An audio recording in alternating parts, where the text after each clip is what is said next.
દેવભૂમિ દ્વારકાના જામખંભાળિયા નજીક national highway પર ટ્રક અને એસટી વચ્ચે અકસ્માત સર્જાતા 3 ઇજાગ્રસ્ત થયા છે.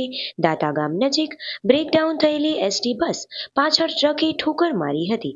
બસ રિપેરિંગ કરી રહેલા 2 મિકેનિક અને 1 કંડક્ટરને ઇજાઓ પહોંચી હતી.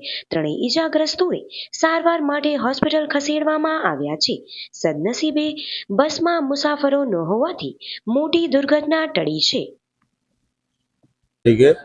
મારો રૂટ જામનગરથી ખંભાળી આવતો હતો બસ લઈને.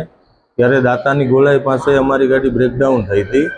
ત્યાં અમારું અહીંયા એસટીમાં જાણ કરી ખંભાળિયા ડેપોમાં. ત્યાંથી મિકેનિક સ્ટાફ આવ્યો અને રિપેરિંગ કામ ચાલુ હતું. તો ત્યાં પાછળથી એક અચાનક ટ્રક આવી અને અમારી ગાડીને પાછળથી ઠોકર મારી. અમારા સાથી મિત્રો હતા, આ મિકેનિક સ્ટાફ, એને બે હેલ્પરને લાગેલું છે અને મારા એક મિત્ર કંડક્ટર મિત્ર હતા, એને પણ લાગેલું છે. અત્યારે ખંભાળિયા સરકારી હોસ્પિટલમાં એને સારવાર હેઠળ અમે લઈને આવેલા છે.